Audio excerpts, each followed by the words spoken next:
ಇಂದೇ ಡೌನ್ಲೋಡ್ ಮಾಡಿ ಮತ್ತು ನಿಮ್ಮ ನೆಚ್ಚಿನ ಶೋಗಳನ್ನು ಆನಂದಿಸಿ.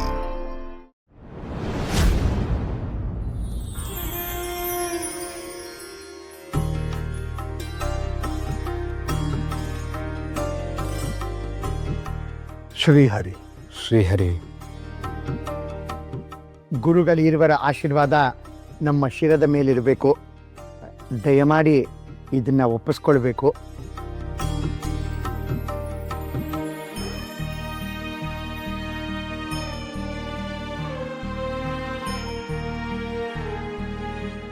ಏನಿದು ಆಚಾರ್ಯರೇ?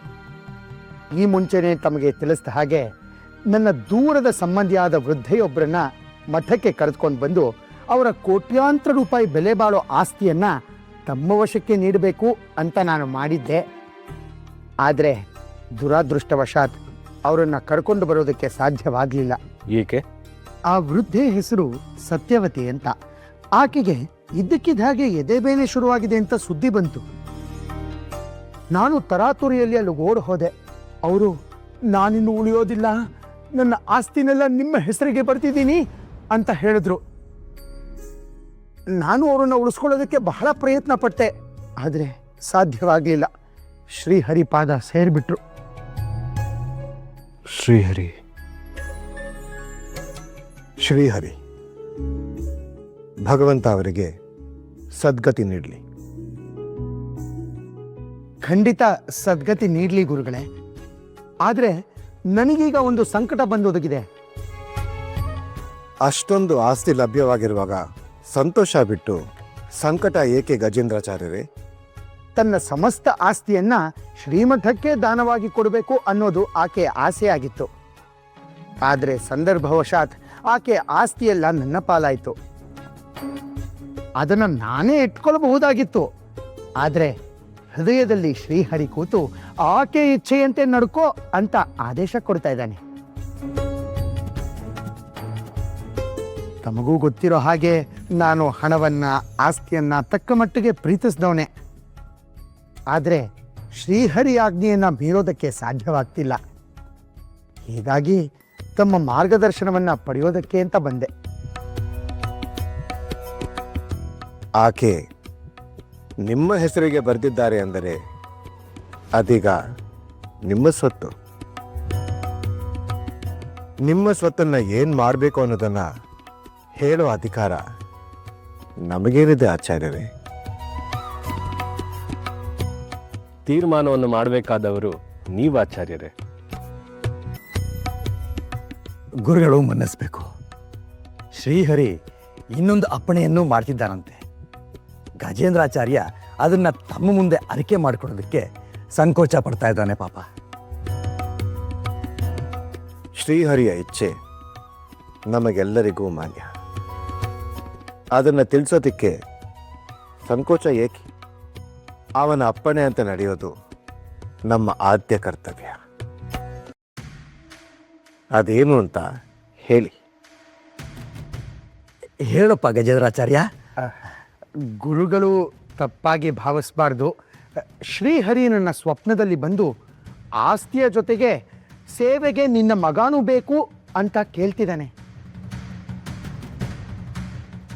ಇದು ಒಳ್ಳೆ ವಿಷಯವೇ ಅಲ್ಲವೇ?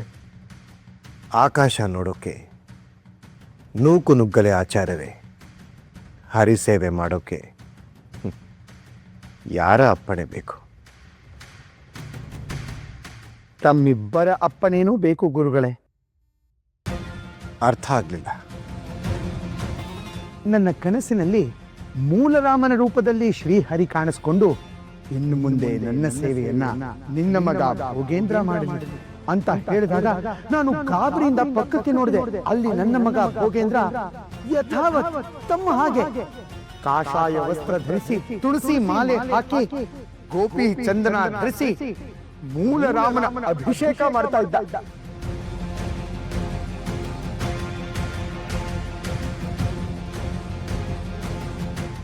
ನಿಮ್ಮಿಬ್ರಿಗೂ ನಂಬಿಕೆ ಬರ್ತಾ ಇಲ್ಲ ಅಂತ ನನಗೆ ಗೊತ್ತಾಗ್ತಾ ಇದೆ ಗುರುಗಳೇ. ಆದರೆ ನಾನು ಕನಸು ಕಂಡಿದ್ದು ಸತ್ಯವಾಗ್ಲೂ ಸತ್ಯ ಗುರುಗಳೇ. ಈ ಕನಸು ಕಂಡು ಗಾಬರಿಯಿಂದ ನಡುಗಿ ಬೆವ್ತು ಹೋದೆ. ರಾತ್ರಿ ಎಲ್ಲ ನಿದ್ದೆನೇ ಬರಲಿಲ್ಲ ಗುರುಗಳೇ. ಬೆಳಗ್ಗೆ ಎದ್ದವನೇ ಸ್ನಾನ ಸಂಧ್ಯಾ ವಂದನೆ ಮುಗಿಸಿ ಮಠದ ಕಡೆ ಓಡ್ ಬಂದೆ. ಬಂದವನೇ ಗೋವಿಂದಾಚಾರ್ಯರಿಗೆ ಇದನ್ನೆಲ್ಲ ವಿವರಿಸಿದೆ. ಇದೇನು ಮನೋವಿಕಾರವೋ ಗ್ರಹಚಾರವೋ ಅಂತ ನನ್ನ ಕೇಳ್ದ. ಅದಕ್ಕೆ ಏನು ಹೇಳಬೇಕು ಅಂತ ಇವ್ರಿಗೂ ಗೊತ್ತಾಗ್ಲಿಲ್ಲ. ಕಡೆಗಿದು ಯಾವುದೂ ಬೇಡ, ಭೋಗೇಂದ್ರನನ್ನ ಮನೆಗೆ ಕರ್ಕೊಂಡು ಹೋಗ್ಬಿಡ್ತೀನಿ ಅಂತ ಅಂದ್ಕೊಂಡೆ. ಅಷ್ಟರಲ್ಲಿ ಆ ವೃದ್ಧೆ ಸತ್ಯವತಿಯ ಸುದ್ದಿ ಬಂತು. ಆಗ ನಾನು ಇದ್ದೆ. ಅಂದಿನಿಂದ ಶ್ರೀಹರಿ ಪದೇ ಪದೇ ನನ್ನ ಕನಸಿನಲ್ಲಿ ಬಂದು ನಿನ್ನ ಮಗ ಮತ್ತು ನಿನ್ನ ಆಸ್ತಿ ಎರಡನ್ನೂ ನನ್ನ ಸೇವೆಗೆ ಒಪ್ಸು ಅಂತ ಪದೇ ಪದೇ ಕೇಳ್ತಿದ್ದಾನೆ. ನನಗೇನು ಮಾಡಬೇಕು ಅಂತ ತೋಚ್ತಾ ಇಲ್ಲ. ಗುರುಗಳು ಹೇಗೆ ಅಪ್ಪಣೆ ಕೊಡ್ತಿರೋ ಹಾಗೆ ಮಾಡ್ತೀನಿ.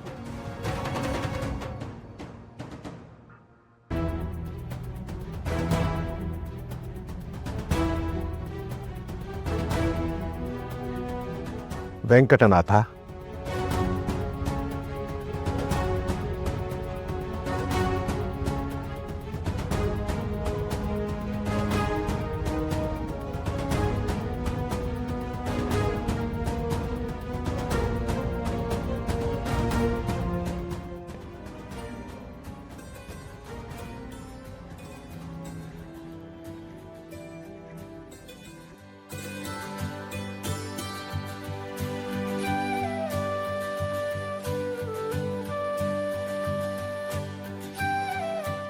ಶ್ರೀಹರಿ,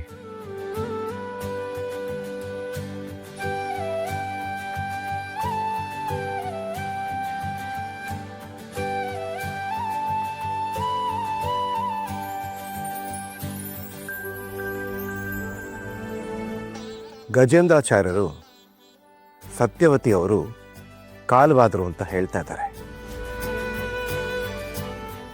ಇಲ್ಲ ಗುರುಗಳೇ, ಅವರು ಬದುಕಿದ್ದಾರೆ.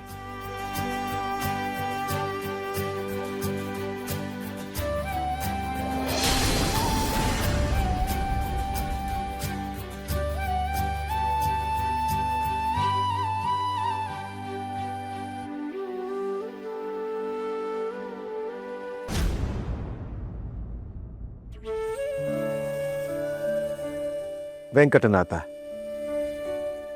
ಏನ್ ನಡೀತು ಅಂತ ವಿವರವಾಗಿ ಹೇಳ್ತೀಯಾ? ಸತ್ಯವತಿಯವರ ಆಸ್ತಿ ಹೊಡೆಯುವ ಸಂಚಿನಿಂದ ಅವರ ಮೇಲೆ ನಿಧಾನಗತಿಯ ವಿಷಪ್ರಯೋಗ ಆಗಿದೆ.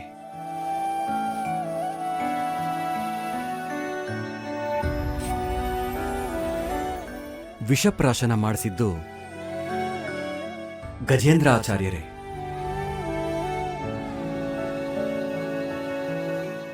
ಅಮ್ಮ, ಪ್ರಸಾದ.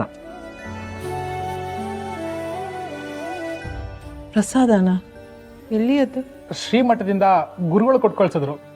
ಓ, ಗುರುಗಳಿಗೆ ನಮ್ಮ ಮೇಲೆ ವಿಶೇಷವಾದ ಕರುಣೆ.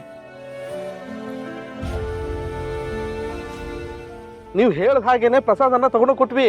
ನಮ್ ಕಣ್ಣು ಮುಂದೆನೆ ತಿಂದ್ರು ಯಾಕಯ್ಯ ಸಾಯ್ಲಿಲ್ಲ? ನಾನೇ ನನ್ನ ಕೈಯಾರೆ ವಿಷ ಹಾಕಿದ್ದೀನಿ. ಪ್ರಸಾದ ಕೊಟ್ಟಿದ್ದು ಹೌದು, ಅಸ್ವಸ್ಥರಾಗಿದ್ದು ಹೌದು. ಈ ಪತ್ರ ಹೆಬ್ಬಿಟ್ಟು ಒತ್ತಿಸ್ಕೊಂಡು ಆಕೆಗೆ ಗೊತ್ತಾಗ್ಲಿಲ್ದಂಗೆ ಹಿಂದ್ಗಡೆ ನಮ್ಮ ಪಾವಿ ತಳ್ಬಿಟ್ವಿ.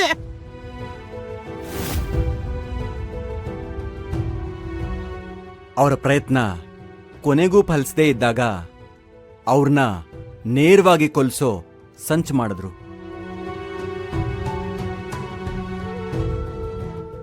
ಸುಳ್ಳು ಸುಳ್ಳು. ವೆಂಕಟನಾಥ ಹೇಳ್ತಾ ಇರೋದೆಲ್ಲ ಸುಳ್ಳು. ಇವನ್ ಮಾತ್ರ ನಂಬೇಡಿ.